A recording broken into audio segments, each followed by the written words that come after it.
बिस्मिल्लाहिर्रहमानिर्रहीम अस्सलाम वालेकुम। अच्छा, आज का जो सेशन है वो बेसिकली रिवीजन है एफसीएस का। यानी हम वो टॉपिक इंशाल्लाह इस लेक्चर में कवर करेंगे जो कि मिड में आ रहे हैं, इंपॉर्टेंट है। मैं इंशाल्लाह कॉन्सेप्चुअल वाइज चीज़ें बिल्ड करने की कोशिश करूँगा। ठीक है, तो अ, जैसे आप लोग जानते हैं कि मिड टर्म शुरू होने वाले हैं इंशाल्लाह मंडे से, तो हमारा शायद ट्यूसडे को है। तो मैं कोशिश कर रहा था कि थोड़ा एफसीएस को लेके चलूँ, क्योंकि एफसीएस में थोड़ी प्रॉब्लम आ रही है थोड़ा सा सिस्टम की नेटवर्क मॉडलिंग में। तो मैंने सोचा इसको साथ देख लेते हैं, थोड़ा डिस्कस कर लेते हैं। ठीक है, तो इसमें स्लाइड जो है, मतलब पीडीएफ के जो पेजेस हैं बहुत ज़्यादा हैं, लेकिन मैं कोशिश करूँगा सिर्फ वो चीज़ें बताऊँ और वो चीज़ें कंसिडर करूँ जो कि इंपॉर्टेंट है। बाकी बेसिक मैथमेटिकल जो एक्सप्रेशन वगैरह जो है, यानी इक्वेशंस को किस तरह फॉर्म करना है, किस तरह उनको क्या कहते हैं सॉल्व करना है, वो तो हम जानते हैं ऑलरेडी। तो मैं कोशिश करूँगा वो पार्ट स्किप करूँ, लेकिन जो इम्पोर्टेंट चीज़ें इंशाल्लाह कोशिश कोशिश ये रहेगी कि वो चीज़ें कवर हों इस लेक्चर में इंशाल्लाह। ठीक है, तो स्टार्ट करते हैं। बिस्मिल्लाहिर्रहमानिर्रहीम शुरू करता हूँ। अच्छा, मैकेनिकल रोटेशनल सिस्टम मैंने क्यों यहाँ पर हेडिंग में, जबकि पहला जो है वो मैकेनिकल ट्रांसलेशन सिस्टम है, लेकिन मैंने रोटेशनल सिस्टम इस वजह से कंसिडर किया क्योंकि अगर ये समझ आ जाता है ना, तो इसका मतलब आगे की बहुत सारी चीज़ें आपको वैसे समझ आ जाएंगी। यानी आपको अगर ये समझ आ गया तो इसी के सिंक्रोनिज्म में जो टॉपिक है वो मैकेनिकल ट्रांसलेशन सिस्टम है। तो अगर ये समझ आ जाता है इंशाल्लाह, तो फिर वो भी आपको समझ आ ही जाएगा। मैं फिर भी आपको थोड़ा सा ओवरव्यू इसका करा दूंगा। अच्छा, कुछ एलिमेंट ऑफ इंटरेस्ट हैं इस रोटेशनल सिस्टम के। एक तो आपके पास है मोमेंट ऑफ इनर्शिया, कि आपका जो, फॉर एग्जांपल मैं अगर किसी फॉर एग्जांपल फैन है, अब फैन की जो कॉयल है जो कॉयल है उसमें जब मैग्नेटिक फील्ड इंड्यूस हो रही है, तो उसका जो शाफ्ट है वो रोटेट हो रहा है, सही। तो वो किसी मोमेंट ऑफ इनर्शिया के साथ किसी एक्सिस के अराउंड रोटेट हो रहा है। ठीक है, तो वो एलिमेंट आपको कहलाता है मोमेंट ऑफ इनर्शिया। ठीक है, कितने इनर्शिया के साथ वो रोटेट हो रहा है और किसकी वजह से हो रहा है, टॉर्क की वजह से हो रहा है। जो टॉर्क लग रही है इसके शाफ्ट पे, तो वो कहलाता है आपके पास मतलब इसको हम स्प्रिंग ही बोलते हैं, क्योंकि फॉर एग्जांपल जो आपकी रॉड लग रही है, फैन की एग्जांपल लेते हैं अगर हम, तो उस पर जो टॉर्क अप्लाई हो रही है, जो टॉर्क एट द एंड आपके पास कहाँ पे लग रही है, उस फैन की मोटर पे लग रही है। तो वो पैरामीटर, वो एलिमेंट भी कंसीडर करना बहुत जरूरी है। तो वो एलिमेंट को हमने कहा है के, मतलब उसको रिप्रेजेंट किया है के से, और ये स्प्रिंग है। ठीक है, और इसका फॉर्मूला, अच्छा उसके बाद डैम्पिंग के, रॉड और उस शाफ्ट के दरमियान जो रेजिस्टेंस आ रही है, जो फ्रिक्शन आ रही है, फ्रिक्शन कह सकते हैं और रेजिस्टेंस भी कह सकते हैं। अगर इसकी एनालॉजी हम इलेक्ट्रिकल सिस्टम में देखें तो वो ये आपकी बेसिकली क्या है, आई स्क्वायर आर लॉसेस हैं जो आ रहे होते हैं आपके पास। ठीक है, जैसे मोटर में आ रहे होते हैं आई स्क्वायर आर लॉसेस, ट्रांसफार्मर में आ रहे होते हैं। इस तरह मैकेनिकल रोटेशनल सिस्टम में या मैकेनिकल ट्रांसलेशन सिस्टम में जो लॉस आपके पास आता है वो डैम्पिंग की सूरत में आ रहा होता है। ठीक है, तो ये रोटेशन डैम्पिंग है। ठीक है, तो इसमें कोई भी एनर्जी स्टोर नहीं होती, आपकी एनर्जी लॉस ही हो रहा होता है। यहाँ पर जो एनर्जी स्टोर होगी मूवमेंट ऑफ एनर्जी के, इसमें वो हाफ जे ओमेगा स्क्वायर होगी। ठीक है, सिंपल वो फॉर्मूला अप्लाई किया एनर्जी का। अच्छा, टॉर्क का फॉर्मूला जे अल्फा। अच्छा, जे आपका इनर्शिया को रिप्रेजेंट कर रहा है, अल्फा आपके पास क्या है, एक्सेलरेशन। जिस तरह आपका मैकेनिकल सिस्टम होता है उसमें ये ए होता है और जे क्या होता है, एम होता है, सही। अच्छा, जो आपके पास जो स्प्रिंग है, जो जिस पे टॉर्क अप्लाई हो रही है, उसका उस पे जो एनर्जी स्टोर हो रही है वो हाफ के थीटा स्क्वायर हो रहा है। यानी यहाँ पर जो हम इसका जो एलिमेंट लेंगे उसको कंसिडर किससे करेंगे, के से। ठीक है, मूवमेंट ऑफ इनर्शिया को हम रिप्रेजेंट करेंगे जे से। ठीक है, और स्प्रिंग फोर्स को हम रिप्रेजेंट करेंगे के से। ठीक है, इसके मतलब इसका जो एलिमेंट है वो हम उसको हम रिप्रेजेंट करेंगे के से, और डैम्पिंग जो है इसको हम रिप्रेजेंट करेंगे बी से। ये बेसिक चीज़ें ये पता होनी चाहिए आपको, वरना फिर आगे मुश्किल होगी।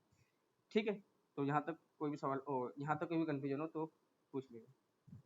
मतलब कन्फ्यूजन एक तो बारों में ये ज़हन में, मतलब मैं भूल जाता हूँ कि मैं रिकॉर्ड करवा रहा हूँ लेक्चर।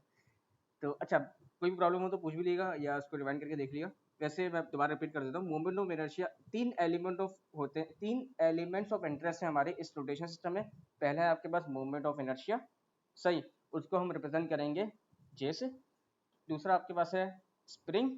ठीक है, उस जो स्प्रिंग जिस पर फोर्स अप्लाई हो रही है, जो एंगुलर डायरेक्शन फॉलो कर रही है, उसको हम रिप्रेजेंट करेंगे के से, उसके एलिमेंट को हम रिप्रेजेंट करेंगे के से। और जो आपको रोटेशनल डैम्पिंग है, जो डैम्पिंग अप्लाई हो रही है दोनों में, यानी मूवमेंट ऑफ इनर्शिया और आपके पास जो स्प्रिंग पे जो एक डैम्पिंग फोर्स अप्लाई हो रही है, या जो रेजिस्टेंस कह सकते हैं समझाने के लिए, या आई स्क्वायर आर लॉसेस कह सकते हैं अगर हम इसकी एनालॉजी देखें। तो फिर ये आपका, यानी इसकी अगर हम एनालॉजी एनालॉजी देखें इलेक्ट्रिकल सिस्टम में, तो ये आई स्क्वायर आर लॉसेस हो सकते हैं। ठीक है, या ये रेजिस्टेंस हो सकती है आपकी, तो उसको हम रिप्रेजेंट करेंगे बी से, डैम्पिंग को बी से रिप्रेजेंट करेंगे। अगर हम फोर्स का फॉर्मूला देखें, force F is equal to M A होता है आपके पास मैकेनिकल सिस्टम में। यहाँ पर टॉर्क होगा क्योंकि ये रोटेशनल फोर्स है, तो torque is equal to J alpha, ठीक है, और टॉर्क इज इक्वल टू के थीटा, और torque is equal to B omega. बस ये आपको याद होना चाहिए, ठीक है, ये इंट्रोडक्शन के लिए काफ़ी है।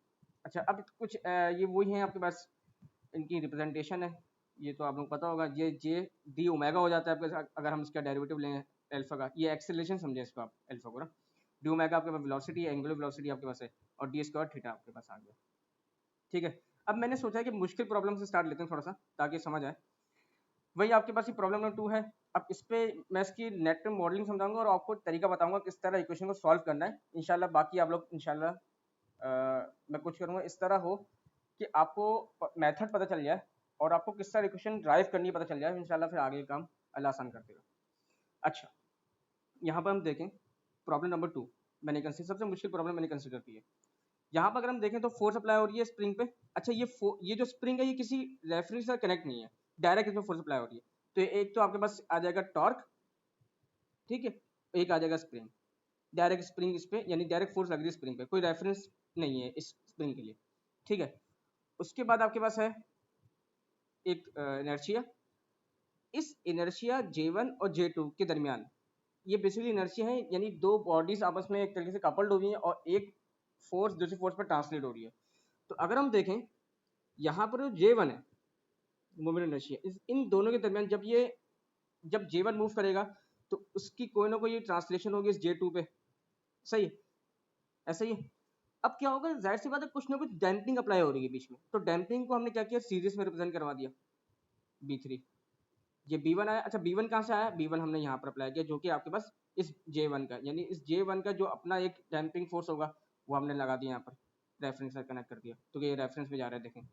उसके बाद अगर हम देखें, आपको ना आपने सबसे पहले स्टार्ट रहना है लेफ्ट से, मतलब आप मॉडलिंग जब कर रहे हो ना नेटवर्क की, तो आप पूरा सर्किट को ना देखें, अभी बारी बारी स्टेप बाय स्टेप यानी स्टेप वाइज ना देखें पूरे मतलब फ्री बॉडी डायग्राम को। तो अब देखें आप, मैंने पहले यहाँ से स्टार्ट लिया, तो टॉर्क अप्लाई हो रहा है डायरेक्ट स्प्रिंग पे लग रही है, तो मैंने सर्किट बनाना शुरू किया, यहाँ मैंने सोर्स लगा दी और यहाँ पर मैंने स्प्रिंग कनेक्ट कर दिया। फिर आगे बढ़ा मैंने देखा यहाँ पर डैम्पिंग आ रही है, ठीक है, जो कि J1 से रिलेटेड हुई हुई है, तो मैंने अच्छा ये जा रही रेफरेंस पे, तो मैंने रेफरेंस से कनेक्ट कर दिया इसको। उसके बाद मैं थोड़ा और आगे बढ़ा, यहाँ पर मेरे पास क्या है, इनर्शिया है, ये भी आप अच्छा, इनर्शिया और मास, मैकेनिकल सिस्टम में मास और रोटेशन सिस्टम में इनर्शिया, हमेशा इनका एंड आपका ग्राउंड पे ही जाएगा, एक एंड, सही। या आप लिख लें, नोट कर लें कि ये आपका इनका दोनों दोनों के जो एंड होंगे, यानी इस J1 का एक एंड होगा और J2 का एक एंड होगा, ये हमेशा आपका ग्राउंड पे ही जाएगा, चाहे वो मास हो या इनर्शिया, सही, क्योंकि ये जाहिर सी बात है अगर मैं किसी चीज में इनर्शिया अप्लाई करूँ तो रेफरेंस के साथ कनेक्ट होगा, ठीक है, या अगर कोई मास है तो वो या तो ग्राउंड पे चल रहा होगा या किसी न किसी रेफरेंस पॉइंट के साथ एसोसिएट होगा, लिंक होगा उसके साथ, तो दूसरा एंड हमेशा इनका कॉमन ही होगा, यानी ग्राउंड पे जाएगा, सही। तो देखें J1 का पहला एंड तो मेरे पास B3 पे जा रहा है, क्योंकि B3 डैम्पिंग फोर्स अप्लाई हो रही है जो कि J1 और J2 के दरमियान है, यानी इन दोनों के मतलब सीरीज में, मतलब सीरीज मतलब ऐसा है कि इन दोनों के बिटवीन है, ठीक है, यानी हाँ सीरीज ही है, मतलब ये सीरीज है आपके पास, यानी B3 आपका सीरीज में लगा हुआ है, सही, ठीक है। तो यहाँ पर आपके नोट डिवाइड हो गई आपकी, यहाँ थीटा ए थी, यहाँ थीटा बी होगी, यहाँ थीटा सी, कोई इशू तो नहीं। B3 के बाद आगे हम बढ़े तो J2 है। अच्छा, ये सीरीज पैरेलल छोड़ दें, ये मैंने बोल दिया, फिर इख्तलाफ हो जाएगा कि ये नई सीरीज में नहीं पैरेलल, बस ये इन दोनों के बिटवीन लगी हुई है, डैम्पिंग जो है ना इन दोनों के बिटवीन लगी हुई है, ये कहते हैं, ठीक है। तो नोट यहाँ पर डिवाइड हो गई हमारी, पहले ये नोट आपकी बी थीटा ए थी, वो डिवाइड हुई के की वजह से, K1 की वजह से, फिर ये डिवाइड हुई B3 की वजह से। तो अब दो नोट्स हमारे पास आ गई, अब तीसरी नोट आगे आएगी, J2 आपका रेफरेंस के साथ कनेक्ट हुआ हुआ है, ठीक है, सही। J2 आपका रेफरेंस के साथ कनेक्ट हुआ हुआ है, ये रेफरेंस पे जा रहा है, मैंने आपको बता दिया ये रेफरेंस पे ही जाएंगे, आपके इनर्शिया जो है इनके ब्लॉक्स हमेशा दूसरा साइड इनका रेफरेंस पे ही जाएगा। अच्छा, उसके बाद आगे बढ़े तो B2 आ रहा है आपके पास, तो B2 भी आपने लगा दी यहाँ पर, सही। उसके बाद आपके पास एट दी एंड स्प्रिंग आ रहा है जो कि रेफरेंस पे ही जा रहा है, ठीक है। अच्छा, स्प्रिंग और डैम्पिंग ये जरूरी नहीं है कि रेफरेंस पे जाए, जैसे फॉर एग्जांपल B3 आप देखें तो रेफरेंस में नहीं जा रहा, तो ये पॉसिबिलिटी हो सकती है, लेकिन मास और आपका इनर्शिया ये आपके रेफरेंस पे ही जाएंगे। मैंने अब तक जितनी एग्जांपल्स देखी हैं, प्रॉब्लम देखी हैं, वो सब रेफरेंस के साथ ही कनेक्ट है इनका एंड, ठीक है। अच्छा, बस ये आपके पास नेटवर्क मॉडलिंग हो गई। बस नेटवर्क मॉडलिंग में मेन काम होता है, अगर ये आपने सही से कर लिया फिर आगे प्रॉब्लम नहीं होगी। सही, अब थोड़ा सा आगे बढ़ते हैं। अब इक्वेशन बनाना शुरू करूंगा। मैंने नोट ए की इक्वेशन बनाई, बना दी। सही, ये तो k1 theta a minus theta, theta a minus theta b, simple nodal analysis मैंने यहाँ पर अप्लाई किए। तो टॉर्क इज इक्वल टू के थीटा, और थीटा क्या है, theta a minus theta b. सही, तो नोड ए में तो मेरे पास ये आ रहा है। नोड बी पे जाऊंगा तो ये आपके पास अप्लाई हो जाएगी यहाँ पर। तो सम ऑफ एंटरिंग फोर्सेस कौन सी है, k1 एफ k1, और जो लिविंग फोर्स है b1 F b1 plus F j1 plus F b3। ठीक है, तो ये मैंने अप्लाई कर दिया, सिंपल सॉल्व किया थोड़ा सा मैंने इनको। ये जहाँ, अच्छा मुझे यहाँ पर वैसे ड्राइव क्या करना था मैं पहले दिखा दूँ। अच्छा, मैंने यहाँ पर हर चीज़ मालूम कर ली, जितने ट्रांसफर फंक्शन बन सकते थे मैं सबको यहाँ पर मैंने इंक्लूड कर दिया। आप लोग बस जैसे फॉर एग्जांपल हम मिड जब देंगे तो हमें मेंशन किया जाएगा कि आपको ट्रांसफर फंक्शन कौन सा मालूम करना है, either theta A by tau है या theta A by theta B है या ओमेगा ए बाय टॉ है। तो मैंने यहाँ पर सब पॉसिबिलिटी यहाँ पर मेंशन कर दी थी। सही, इसी तरह नोट सी पे आऊँगा। नोट सी पे एंटरिंग फोर्सेस में क्या है, F B three, living forces F J two plus F B two. सही है, नोट थ्री में काम हुआ है बस, ये omega B minus omega C formula apply किया। देखिए अगर आपको ये ऊपर की चीज़ समझ आ गई ना, मैंने मेन टाइम इसी पे लगाया था, अगर ये समझ आ गया, फॉर्मूला याद हो गए, तो फिर आगे प्रॉब्लम इंशाल्लाह नहीं होगी। सही, अच्छा अब मैं ये तीन नोड के इक्वेशन मैंने निकाल ली और इनको अपने हिसाब से मैंने सिंप्लीफाई भी कर दिया। फॉर एग्जाम्पल किस तरह, ये ओमेगा बी था, इसको डी थीटा बी लिख दिया। ये J1 ये अल्फा बी था, इसको डी ओमेगा बी लिख दिया। आगे फर्दर ये हो सकता है डी स्क्वायर थीटा बी। इसी तरह b three D theta b minus b three D theta c कर दें, मर्जी आपकी। डिपेंड करता है कि आपको फाइंड आउट क्या करना है। अगर आपको थीटा बाय टॉ मालूम करना है तो फिर आपको इसको एवेल्यूएट करना होगा, इसको ओमेगा बी का आपको थीटा डी थीटा बी करना होगा। ठीक है, मैंने सबको थीटा में कन्वर्ट कर दिया बाय द वे। सही, इसको भी मैंने थीटा में कन्वर्ट कर दिया, नहीं किया ये रह गया। वो डिपेंड करता है, अभी मैंने फिलहाल कुछ सॉल्व करना स्टार्ट नहीं किया, मैंने फिलहाल अभी जनरल इक्वेशन ही लिखी है। अब मैं आपको तरीका बताता हूँ। सबसे पहले क्या करें, तीन नोड की इक्वेशन आपके पास आ रही, तीन आ रही। अब आपको लेट सपोज मालूम करना है theta C by toe, theta C by टॉ मालूम करना है। अब मैं बताऊंगा क्या करना है। आप देखें, अगर मुझे थीटा सी बाय टॉ मालूम करना है तो यहाँ पर अगर मैं देखूं तो केवन थीटा माइनस थीटा भी आ रहा है। ये चीज और ये चीज अगर देखूं, मैं केवन यहाँ कॉमन निकाल लूं तो थीटा ए माइनस थीटा भी यहाँ पर मौजूद है मेरे पास। तो मैं इस थीटा को यहाँ इसकी जगह लिख सकता हूँ। तो मैंने ये काम किया, लिख दिया। अब मुझे थीटा सी बाय टॉ निकालना है। Let's suppose theta C by tau निकालना है, कैसे निकालूंगा। मैंने देखा यार थीटा बी जो है ना ये थोड़ा सा प्रॉब्लम कर रहा है। मैंने सोचा कि पहले इसको ड्राइव कर लेते हैं काम करते। तो मैंने क्या किया, मैंने मुझे जिसके लिए फाइंड आउट करना था उसके लिए ड्राइव कर दिया। मतलब फॉर एग्जांपल मुझे थीटा सी में आंसर अपना चाहिए। सही है, ठीक है, ऐसे ही है। थीटा सी बाय टॉ मालूम करना है, लेट्स मतलब मुझे ये मालूम करना है थीटा सी बाय टॉ, ये ट्रांसफर फंक्शन मालूम करना है। तो मैंने क्या, मैंने देखा यार कि मैं काम करता हूँ, पहले थीटा बी को अलग कर दूँ ताकि ये मेरे पास चीज़ खत्म हो जाए। तो थीटा बी के लिए मैंने सॉल्व किया, थीटा बी कॉमन आ रहा था मेरा और मैंने थीटा सी वाली टर्म वहाँ पे आई थी। सही, तो थीटा बी तो मुझे मिल गया। अब देखिए इस पूरी राइट हैंड साइड की इक्वेशन में कहीं भी थीटा बी नहीं आएगा। मैंने क्या किया, अब थीटा बी को सिंपल यहाँ पुट कर दिया इक्वेशन नंबर 3 में। ठीक है, क्योंकि इक्वेशन नंबर 3 में अगर मैं इस B three D theta B की जगह पुट कर दूं वो एक्सप्रेशन जो अभी मैंने ड्राइव की है, तो मुझे थीटा सी और टॉ नजर आ रहे होंगे, ना थीटा बी नजर आ रहा होगा, ना थीटा ए, ना और कुछ अननोन नजर आ रहा होगा। मैंने ये काम किया, बस ये मैंने काम किया और मैंने थोड़ा सा कॉमन लिया और मैंने इसको ड्राइव कर दिया।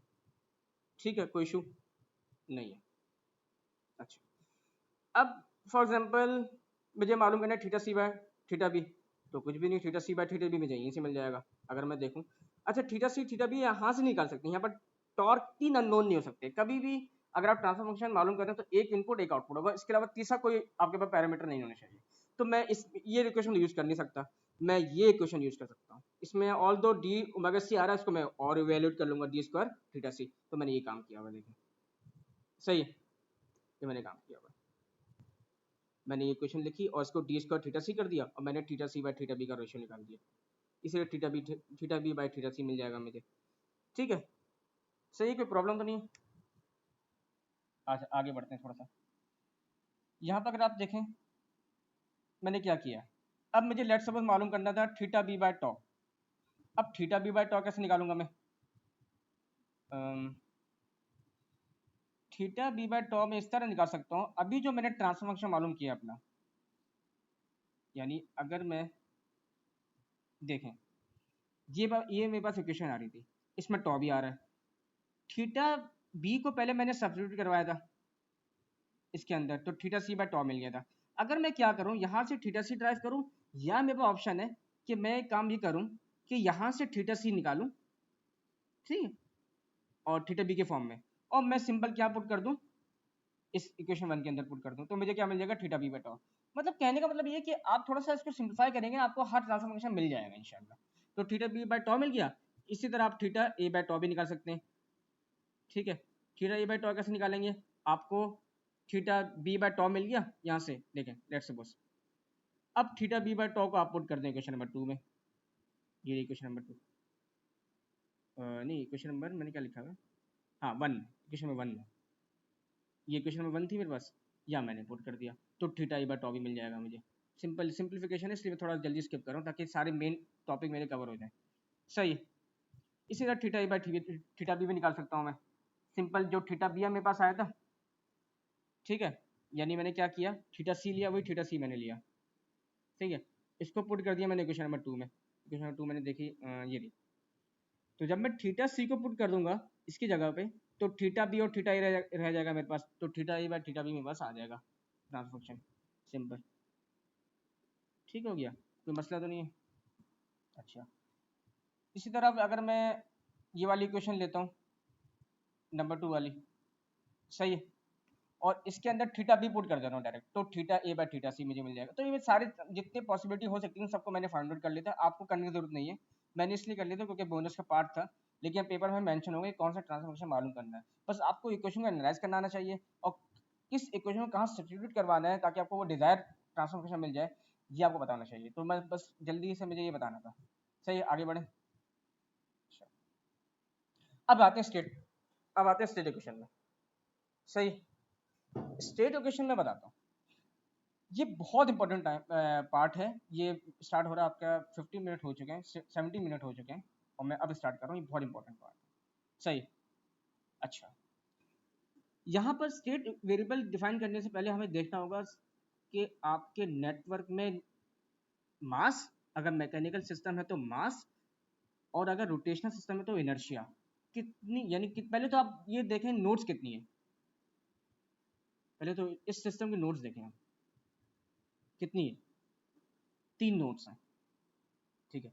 यहाँ पर कुछ लोगों को डाउट होता है इंक्लूडिंग मी कि जितनी नंबर ऑफ नोड्स हैं इसका मतलब कि स्टेट वेरिएबल भी उतने होंगे, यानी 3, नहीं, डिपेंड करता है कि किस नोड पे मास या इनर्शिया कनेक्ट हुआ हुआ है। अगर मैं थीटा ये देखूं तो यहाँ पर कोई इस नोड पे कोई ये ब्लॉक कनेक्ट हुआ हुआ है, इनर्शिया वाला नहीं कनेक्ट हुआ हुआ, सही है। लेकिन अगर मैं थीटा बी पे आऊँ, यानी अगर नोड बी पे आऊँ तो यहाँ पे एक मेरे पास कनेक्ट हुआ है मोमेंट ऑफ इनर्शिया का ब्लॉक, और थीटा सी पे आऊँ तो यहाँ पर एक मोमेंट ऑफ इनर्शिया का ब्लॉक कनेक्ट हुआ हुआ है। इसका मतलब जितने नंबर ऑफ आपके पास जितने नंबर ऑफ इनर्शिया या जितने नंबर ऑफ मास होंगे उतनी आपके पास स्टेट वेरिएबल्स होंगे, आई रिपीट, जितने। अच्छा, यहाँ पर एक कंफ्यूजन ये होती है, मैं बताऊं, हाँ सही है, मैं कंफ्यूजन दूर कर देता हूँ,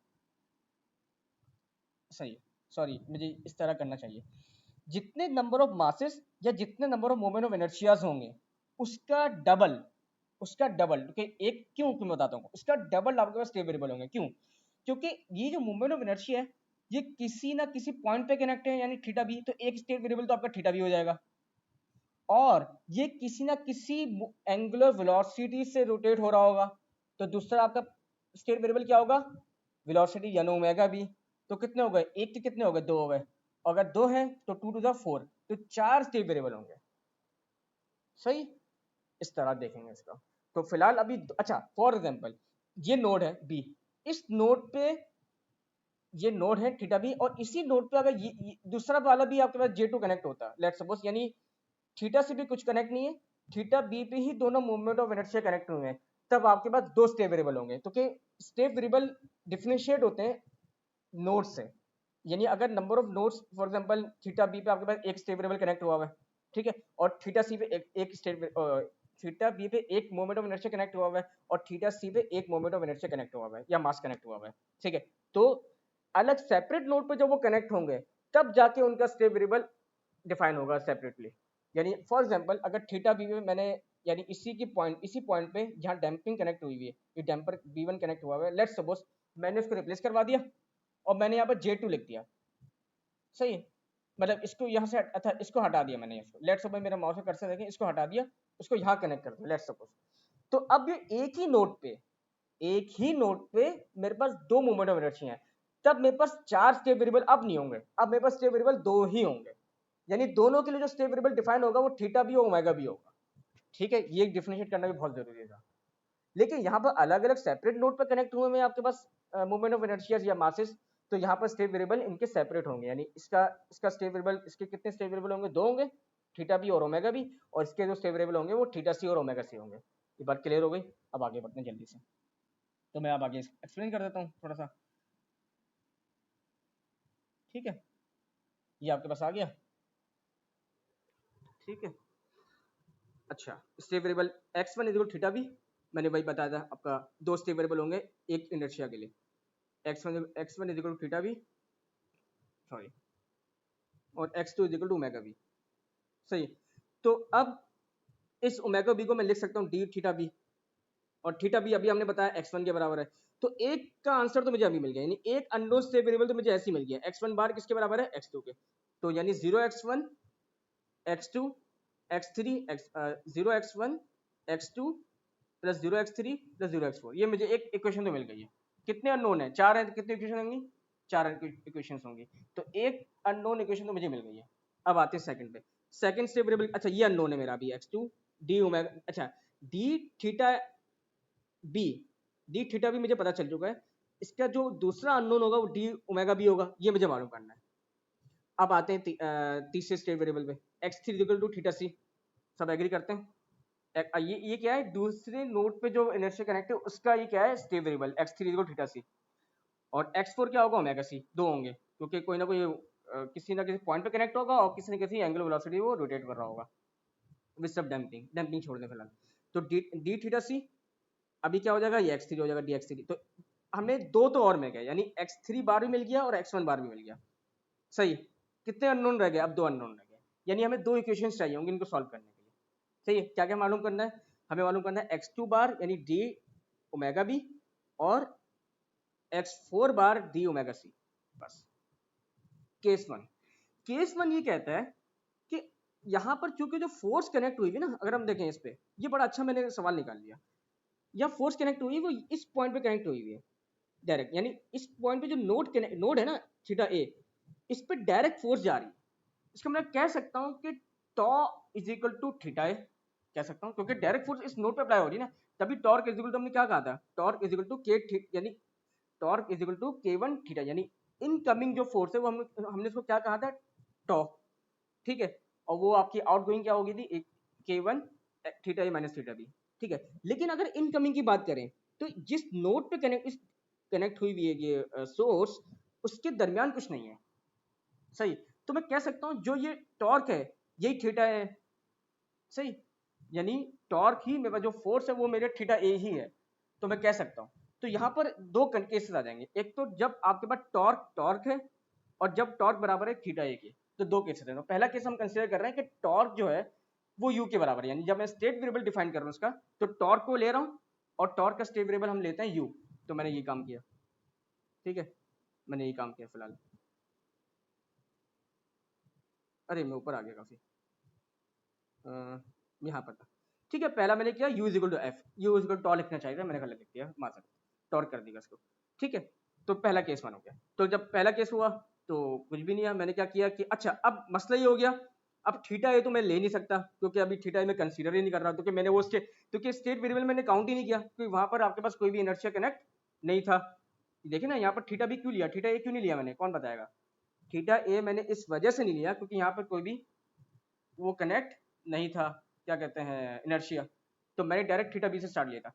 तो अब मैं क्या ले रहा हूँ, यू इक्वल एफ ले रहा हूँ, तो इसका मतलब मैं अब पहली इक्वेशन तो यूज कर नहीं सकता क्योंकि मैंने स्टेट वेरिएबल डिफाइन ही नहीं किया इसको, दूसरी भी नहीं कर सकता क्योंकि यहाँ पर थीटा ही आ रहा है, तीसरी कर सकता हूँ, तीसरी कर सकता हूँ, बिल्कुल कर सकता हूँ, यहाँ पर थीटा बी भी मुझे पता है, और जे टू डी ओमेगा सी भी इधर आ रहा है, जे टू डी ओमेगा सी किसके बराबर है मेरे, x4 के बराबर है, x4 बार के, तो यहाँ से मुझे अननोन मिल जाएगा, ये बार बार मैं तो ऊपर चले जाता हूँ, ये रहा, ये थर्ड वाली क्वेश्चन मैंने देखी जिसमें थीटा बी और थीटा सी आ रहे थे। जे टू डी ओमेगा सी किसके बराबर है, अभी कंसीडर किया मैंने, एक्स फोर बार के बराबर है। ये मेरा अननोन यानी चौथा स्टेट वेरिएबल मुझे मिल गया। पहले दूसरा पहला और तीसरा मिल चुका था, अब चौथा भी मिल गया। सही, बाकी मैंने उनको रिप्लेस करवाया। डी थीटा सी किसके बराबर है, एक्स फोर के, ये रहा। ठीक है, थीटा सी किसके बराबर है, एक्स थ्री के। डी थीटा सी किसके बराबर है, एक्स फोर के। सब चीज़ें मुझे पता है। एक्स फोर बार मैंने यहाँ से ड्राइव कर लिया, इन सबको वहाँ ले गया, कॉमन निकाला, जो सेम टर्म्स इनको कॉमन ले लिया आपस में, और ये मुझे इक्वेशन मिल गई, यानी तीसरी इक्वेशन मुझे मिल गई। अब रह गई चौथी आखिरी। तो अगर आखिरी देखें हम, तो आखिर कैसे निकालेंगे, अभी देखते हैं निकालेंगे कैसे इसको। मैं आया, अच्छा नोट सी तो काम मेरा हो चुका है। अब मैंने देखा कि यार मसला ये है कि अब मैं चौथी कैसे निकालूं। अब चौथी के लिए मुझे या तो ये यूज़ करनी पड़ेगी, लेकिन यहाँ थीटा ये आ रहा है, और ये यूज़ करूँगा तो यहाँ भी थीटा आ रहा है। अब मैंने यहाँ पर थोड़ी एनालॉजी अप्लाई की, मैंने कहा यार के one theta a minus theta B मैं यहाँ सब्स्टिट्यूट करा सकता हूँ। सही ना, टॉ हो जाएगा ये सिंपल। तो tau is equal to B one omega B plus J alpha B plus B three omega B minus omega C. Simple simple is that. तो मैंने यही सेम इक्वेशन ली, और यहाँ से मुझे तीसरा स्टेट वेरिएबल यहीं से नजर आ रहा है मुझे, ये देखें।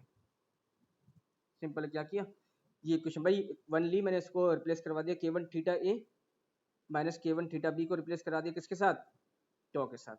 ये यू हो जाएगा मेरे पास, फिलहाल मैं टॉ को यू ले रहा हूँ। सही है।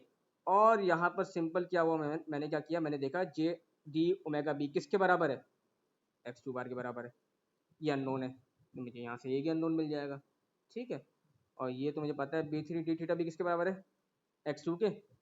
और ये आगे भी कुछ लिखा हुआ है, B three D theta c लिखा होगा। C b three D theta c किसके बराबर है, एक्स फोर के। बस सही है, फिर मैंने इसको सेपरेट किया और डिवाइड करवा दिया जे वन से। तो मुझे जो दूसरा स्टेट अननोन स्टेट वेरिएबल वो भी मिल गया, सारे अननोन स्टेट वेरिएबल मिल गए, और मैंने फिर इनकी स्टेट इक्वेशन लिख ली। ये स्टेट इक्वेशन आ गई मेरे पास। Simple. Case two, case two ये कहता है मेरे पास कि केस टू क्या कहता है कि अगर मैं u को ले लूँ थीटा, जैसे मैंने बताया था कि टॉर्क किसको बराबर ले लूंगा, थीटा के। तो मैं क्या लूंगा, अब मैं मेरी कौन सी इक्वेशन चेंज होगी, कौन बताएगा कौन सी इक्वेशन मेरी चेंज हो जाएगी इन सब में से। सिर्फ वही इक्वेशन चेंज होगी जहां मेरे पास क्या आ रहा है, थीटा आ रहा है। कहां पर थीटा आ रहा है, ये रहा यहाँ पर इक्वेशन नंबर 2। तो अब मैं इस थीटा की जगह क्या पुट कर दूंगा, तो स्टेट वेरिएबल तो लिया नहीं मैंने इसको, लेकिन मैंने इसको फोर्स अब कंसीडर कर लिया कि ये फोर्स है मेरी, और फोर्स को हमने किससे रिप्रेजेंट किया भाई, यू से। तो क्या हो जाएगा, के वन यू। और कौन बताएगा कौन सा अननोन स्टेट वेरिएबल चेंज हो जाएगा, जे वन डी ओमेगा बी किसके बराबर है, एक्स टू बार के। यानी पूरी इक्वेशन सेम रहेगी केस टू के केस में, यानी केस की वन जैसी ही होगी, सिर्फ एक्स टू बार वाला जो आपके पास स्टेट वेरिएबल है वो चेंज हो जाएगा। बस ये मैंने यहाँ अप्लाई किया, ये के वन यू हो गया माइनस के वन एक्स वन हो गया। ये मैंने फिर इसको थोड़ा सा सॉल्व कर लिया, और यहाँ से मुझे एक्स टू बार मिल गया। सही, सॉल्व कर कैसे किया है तो आसानी से आपको समझ आ गया होगा। एक्स वन वाले सारे वहाँ ले गया, एक्स टू वाले जो कॉमन आ रहे थे वो मैंने कॉमन ले लिए, वहाँ जाके माइनस हो जाएंगे ये। सही, और plus B three by J one X four, और ये यू बाय जे लिखा हुआ है, यू बाय जे वन लिखा हुआ है, ये यहाँ पर यू वन, ये मेरा माउस से कर सकते यू बाय जे वन। सही है जी, मेरे पास एक्स टू बार आ गया। बस मेरी बाकी इक्वेशन तो सेम रही, कुछ दोबारा से करने की जरूरत नहीं मुझे। सिर्फ मैंने देखा यार जहाँ पर थीटा ये वाली आ रहा था ना, वो एक स्टेट इक्वेशन चेंज हो जाएगी। कौन सी, कैसे एनालाइज किया मैंने, दोबारा बता देता हूँ। कि मैंने देखा यार, मैंने जब मैंने सॉल्व किया तो मैंने डायरेक्ट यहाँ से स्टार्ट लिया था, और फिर मैंने यहाँ से उसको यहाँ सब्स्टिट्यूट कर दिया, दो इक्वेशन मुझे यहाँ से मिल गई थी। लेकिन मैंने इस इक्वेशन को डायरेक्टली यूज नहीं किया था, और यहाँ क्या आ रहा है, जे डी ओमेगा बी आ रहा है। तो इसका मतलब अगर मैं थीटा को सपोज करूंगा एज अ फोर्स, और इस पे उसको रिप्रेजेंट कर दूंगा यू से, तो मुझे मेरा कौन सा स्टेट वेरिएबल चेंज हो जाएगा, मतलब स्टेट वेरिएबल की इक्वेशन कौन सी चेंज हो जाएगी, एक्स टू बार की चेंज हो जाएगी। क्योंकि जे वन डी ओमेगा बी किसके बराबर है, किसके बराबर हमने कंसीडर किया हुआ है, अननोन एक्स टू, ये रहा एक्स टू बार के। ठीक है, कोई कन्फ्यूजन तो नहीं है। बस ये आपके पास था, मतलब ये आपके पास रोटेशनल सिस्टम था। मैकेनिकल सिस्टम अगर हम देखें, मैकेनिकल सिस्टम में समझाने की जरूरत नहीं है, मैं इतने दफ़ा अभी मैं डिस्कस भी कर चुका हूँ कि मैकेनिकल सिस्टम कुछ भी नहीं है। ट्रांसलेशन मोशन आपके पास हो रही होती है, जो आपके पास जहाँ जे आ रहा था वो एम से प्रेजेंट हो जाएगा, जहाँ अल्फा आ रहा था वो ए हो जाएगा, जहाँ स्प्रिंग है वो के ही है, और जहाँ टेम्पर है वो भी हो। बाकी सारी चीज़ें वही है सेम। अगर आपको ये रोटेशन वाला सवाल समझ आ गया तो आप मैकेनिकल वाला आप वैसे ही कर सकेंगे, बाकी सारा प्रोसीजर सेम रहता है इसके लिए। इसलिए मैंने मुश्किल से स्टार्ट किया। ये तो हमें सर ने वैसे ही होमवर्क दिया था, सर ने हमें मैकेनिकल सिस्टम करवाया था और रोटेशनल वाला सर ने हमें होमवर्क दिया था, तो मैंने रोटेशन समझा दिया, मैकेनिकल समझ आ जाएगा, सेम प्रोसीजर है। बस आपको ये एलिमेंट ऑफ इंटरेस्ट और ये याद होने चाहिए, एफ इक्वल एम ए, ये हो जाएगा डी वी। अच्छा यहाँ पर वेलोसिटी, पहले वहाँ ओमेगा थी, यहाँ वेलोसिटी हो जाएगी, वहाँ अल्फा था यहाँ एक्सेलरेशन हो जाएगा, वहाँ थीटा था यहाँ एक्स हो जाएगा, सिंपल। अच्छा वो थोड़ा नमाज का अजान का ब्रेक था, तो अब स्टार्ट करते हैं, थोड़ा जल्दी इसको देखें। अच्छा इसके बाद ये तो समझ आ गया होगा आप लोगों को। अब गेयर ट्रेन पे आते हैं। गेयर ट्रेन का थोड़ा सा कॉन्सेप्ट मैं बता देता हूँ। गेयर ट्रेन में ये होता है कि हमारे पास दो अच्छा इसमें सबसे पहले तो ये होगा कि आपके पास दो गेयर्स होंगे, ठीक है। गेयर्स आपके कहाँ यूज़ होते हैं, मोटर में यूज़ होते हैं, ठीक है। मोटर में ये होता है कि आपको जब एक पॉइंट से दूसरे पॉइंट में जब फोर्स को ट्रांसलेट करना होता है, ट्रांसफ़र करना होता है, तो ये आपके गेयर ट्रेन से, यानी स्पीड कंट्रोलिंग जो होती है मोटर की, वो आपकी गेयर ट्रेन के थ्रू ही हो रही होती है, ठीक है। यानी अगर एक पॉइंट पे अगर मैं पावर कंट्रोल करूँ तो दूसरे पॉइंट पे लेट्स में यहाँ अगर कोई शाफ्ट कनेक्ट है, या फॉर एग्जांपल कुछ शाफ्ट पे लोड कनेक्ट है, तो वो उसकी स्पीड जो है वो कंट्रोल हो रही है, एट द एंड शाफ्ट की स्पीड कंट्रोल हो रही होगी, यानी शाफ्ट है उसके बाद कोई लोड है, ठीक है। तो आउटपुट आपका कंट्रोल होता है इसके थ्रू। तो ये इसकी अगर हम एनालॉजी देखें तो वो आपका ट्रांसफार्मर है। तो ट्रांसफार्मर में यही होता है कि आपके पास एक पॉइंट से दूसरे पॉइंट में ईएमएफ आपकी इंड्यूस की जाती है through mutual induction, through Faraday law.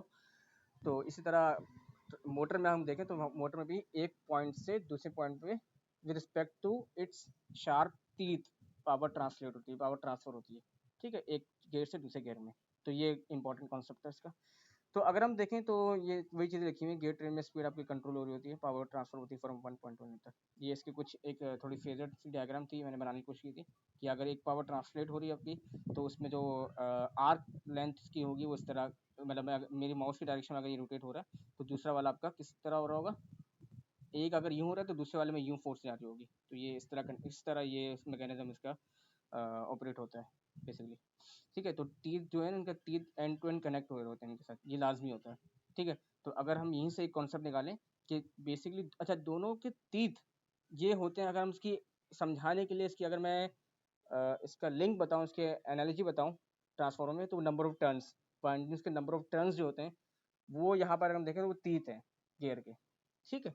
तो अब चूंकि ये आपस में इस तरह कनेक्ट हुए हैं कि इसका एच इसके दो एंड्स के साथ बीच में है बिल्कुल, तो इस मतलब इसका मैं कह सकता हूँ कि नंबर ऑफ जो वो है teeth on the surface of each gear, number of teeth on the surface of each gear is directly proportional to their radius, यानी दोनों के रेडियस आपस में क्या होंगे, बराबर होंगे। तो with respect to its teeth, और टीथ को हम एन से ही रिप्रेजेंट करेंगे जिस तरह नंबर ऑफ टर्न्स को करते हैं, तो ये लिखा हुआ है यहाँ पे, सही है। तो n1/n2 n1/n2 is equal r1/r2, सही है। Distance covered by each gear on the surface of another gear is given by, अच्छा हर टीथ की रिस्पेक्ट से जो डिस्टेंस कवर हो रहा होगा गियर पे वो दोनों का बराबर होगा, यानी जितना डिस्टेंस ये कवर करेगा उतना ही डिस्टेंस ये कवर करेगा, ठीक है। डिस्टेंस की बात कर रहा हूँ क्योंकि ये इसके साथ एक तरीके से इंटरलॉक होगा ना, तो जो डिस्टेंस आपका ये 8 लाइन के स्पेस से कवर कर रहा होगा यही डिस्टेंस आपका दूसरे पे ट्रांसलेट हो रहा होगा, और इसके आगे अगर लोड कनेक्ट होता है तो वो लोड आपका ड्राइव हो रहा होता है इसके थ्रू, सही है, समझ आ रहा है।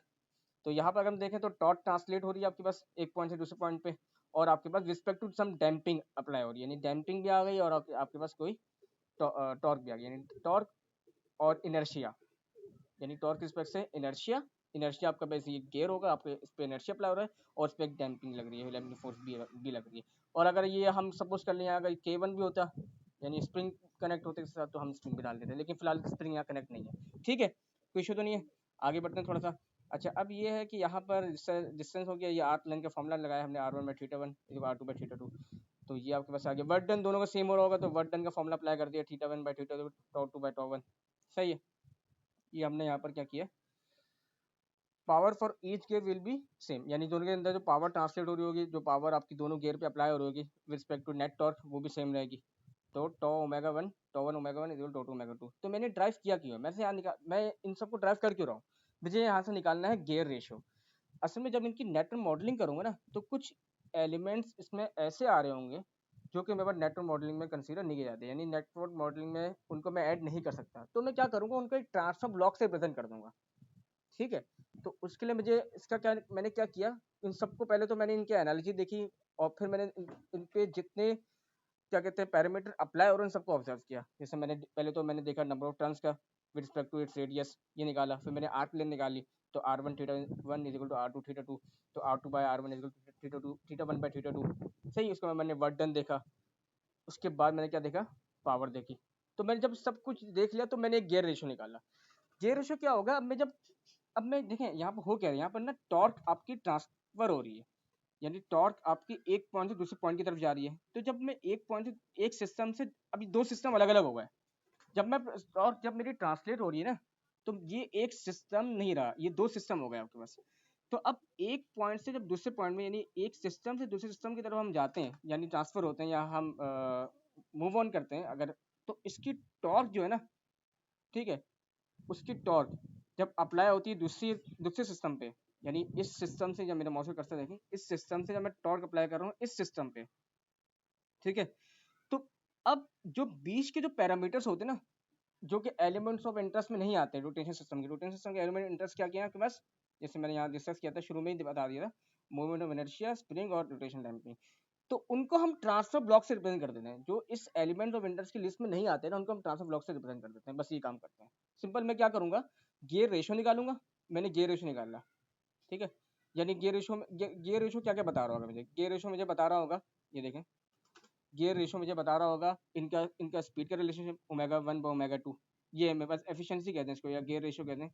ये स्पीड ऑफ ड्राइविंग टॉर्क, यानी जो स्पीड आपकी उसकी है, जो मेन आपका गियर है जिससे आपकी फोर्स ट्रांसफर होगी वो, यानी ड्राइविंग शाफ्ट, और स्पीड ऑफ ड्रिवन शाफ्ट। तो ड्राइविंग शाफ्ट कौन सा आपके पास, ये ड्राइविंग शाफ्ट है, और ये आपके पास ड्रिविंग शाफ्ट है, ठीक है। तो ये रेशियो सही। अच्छा, अब अगर हम देखें R2/R1, अब R2/R1 मेरा एलिमेंट इंटरेस्ट में नहीं आता, θ1/θ2 तो आता है, सही है, ω1/ω2 भी आता है, N2/N1 नहीं आता, और τ2/τ1, मतलब नहीं देखा जाता तो सिर्फ ये नंबर ऑफ टर्न्स और रेडियस नहीं आते, τ2/τ1 भी आता है, सही। अब ये जो है ना, ये जो सिस्टम के पैरामीटर हैं, जो इस मतलब जो गेट ट्रेनर्स के जो पैरामीटर हैं, इनको हम लिखेंगे ट्रांसफर ब्लॉक में, ठीक है। किस तरह देखते हैं अभी। अब मेरे यहाँ पर कितने गेट ट्रेन है, दो गेट ट्रेन है, सही, दो गेट, एक गेट ट्रेन ये हो गया, एक गेट ट्रेन ये हो गया मेरे पास, सही। तो पहला गेट ट्रेन देखें, इस पर क्या क्या चीज अप्लाई हो रही है, इससे एक टॉर्क अप्लाई हो रहा है, उस पर एक टॉर्क अप्लाई हो रहा है। मैं ये सब बता देता हूँ ताकि फिर मैं जाऊंगा या नेटवर्क मॉडलिंग में। पहला टॉर्क अप्लाई हो रहा है, सही। टॉर्क कहीं किसी ना किसी मूवमेंट ऑफ इनर्शिया पे अप्लाई हो रहा है, इस मतलब गेट पे अप्लाई हो रहा है, तो मूवमेंट ऑफ इनर्शिया होगा इसका कोई ना कोई, ठीक है, तो वो आ जाएगा। इसके बाद डैम्पिंग अप्लाई हो रही है, इसकी अपनी एक डैम्पिंग है वो अप्लाई हो रही है, सही है। उसके बाद ये देखें, मेरा माउस कर्सर देखें, यहाँ पर आपके पास फोर्स ट्रांसलेट हो रही है, यानी ये टॉर्क आपका ट्रांसफर हो रहा है इस गियर पे। तो अब जब मैं फोर्स को ट्रांसलेट कर रहा हूँ ना, जब एक पॉइंट से दूसरे पॉइंट पे जा रहा हूँ, तो इसके जो वो हैं पैरामीटर हैं, यानी रेडियस हो गया, नंबर ऑफ टीथ हो गए, ये हम लिखेंगे ट्रांसफर ब्लॉक में, ठीक है। ये हम ट्रांसफर ब्लॉक में लिखेंगे। तो मैं क्या लिखूंगा, एक टॉर्क फोर्स आ जाएगी, ठीक है, और एक बीच में एक लाइन आ जाएगी, उसमें ब्लॉक लगा देंगे, उसमें लिखेंगे एन, ये गियर रेशियो एन लिख देंगे, उसमें सारी चीजें इंक्लूड हो जाएंगी क्योंकि हम पहले ड्राइव कर चुके हैं वो, सही है, गियर रेशियो का फॉर्मूला, ठीक है। उसके बाद फिर क्या होगा, इसकी कोई एक टॉर्क होगी जो कि यहाँ से आ रही होगी, तो टॉर्क 2 कह दिया मैंने इसको, टॉर्क 2। इसका एक मूवमेंट ऑफ इनर्शिया होगा, इस पर एक डैम्पिंग होगी, और एट दी एंड अगर यहाँ पे फर्दर कोई लोड लगा होता तो वो टॉर्क भी आपकी क्या हो रही होती, ट्रांसफर हो रही होती, सही। या ये समझ लें आपकी अप्लाई हो रही होती इस गियर की वजह से, फर्दर अगर यहाँ पर कोई और गियर होता, लेट्स सपोज, उसको फर्दर भी एक्सटेंड कर सकते हैं, ठीक है। फिलहाल दो ही है तो यहाँ हम स्टॉप हो जाते हैं। अब देखें, अब आपको समझ आ जाएगा ये, सही है, बस ये आपके पास ये आ गया, ठीक है। ये समझ आ गया आप लोगों को। ये देखें, ये देखें, transfer block for those parameter that are not element of the network model. अब इसमें क्या क्या चीजें आ रही होंगी, इसमें रेडियस भी आ रहा होगा, इसमें नंबर टर्न्स भी आ रहे होंगे, तीत भी आ रहे होंगे। तो अब जब मैं ये समझ लें, जब दो सिस्टम हो आपके पास और एक सिस्टम से दूसरे सिस्टम पे एनर्जी वो हो रही है, क्या कहते हैं, ट्रांसलेट हो रही है या अप्लाई हो रही है, एक सिस्टम दूसरे सिस्टम पे फोर्स अप्लाई कर रहा है, जिस तरह हमने क्लास में एग्जांपल देखी, इसमें आप रोटेशन सिस्टम फोर्स अप्लाई कर रहा था एक मैकेनिकल सिस्टम पे, तो फिर आपको ट्रांसफर ब्लॉक लगाना पड़ेगा, ठीक है। उस केस में ट्रांसफर ब्लॉक क्यों लगाया था, तो कि रेडियस, तो कि आप एक रोटेशनल फोर्स से एक लीनियर फोर्स पे आ रहे थे, एक रोटेशनल फोर्स से एक लीनियर फोर्स पे आ रहे थे, तो आपने ट्रांसफर ब्लॉक किसका लगाया था, रेडियस का लगाया था, आर का लगाया था, क्योंकि टॉर्क में क्या होता है, एफ आर, तो फोर्स मल्टीप्लाई बाय आर, सही। तो यहाँ पर भी यही है, जब मैं टॉर्क बेशक ही टॉर्क है तो एक जैसे, लेकिन फिर भी नंबर ऑफ टीथ का फर्क आ रहा होगा, तो दोनों अलग अलग हैं, दोनों के टीथ अलग अलग है। तो नंबर ऑफ टर्न्स का इफेक्ट आ रहा होगा, यानी टीथ का इफेक्ट आ रहा होगा, और रेडियस का इफेक्ट आ रहा होगा, इसका रेडियस अलग है। अगर इन दोनों का साइज एक जैसा होता तो फिर हम ये ट्रांसफर ब्लॉक लगाने की हमें जरूरत नहीं पड़ती। असल में इन दोनों साइज इक्वल थोड़ी है, ये बड़ा है और ये थोड़ा सा इसके एरिया में छोटा है, इसलिए इसका जो ट्रांसफर ब्लॉक है इस लगाने का मकसद ये है क्योंकि इसके नंबर ऑफ टीथ जब ट्रांसलेट हो रहे होंगे इसमें, तो वो हम ट्रांसफर ब्लॉक के थ्रू रिप्रेजेंट करेंगे। समझ आ गई? तो ऐसा है। फिलहाल अब इसको यहीं रोकते हैं, अभी नमाज का भी टाइम हो गया, तो अब इसको थोड़ा फर्दर बाद में कंटिन्यू करेंगे। ये बस थोड़ी सी क्वेश्चंस हैं, इसको देखते हैं। सही। तो फिलहाल अभी यहीं एंड करते हैं, मैं एक लेक्चर और अपलोड कर दूंगा, अभी फिलहाल ये 40 मिनट्स ऊपर भी हो गया, तो बस थोड़ा सा मुझे एक्सप्लेन करना है इसको, फिर एक मुझे डीसी मोटर समझानी है, फिर इंशाल्लाह इसको एंड करते हैं। सही।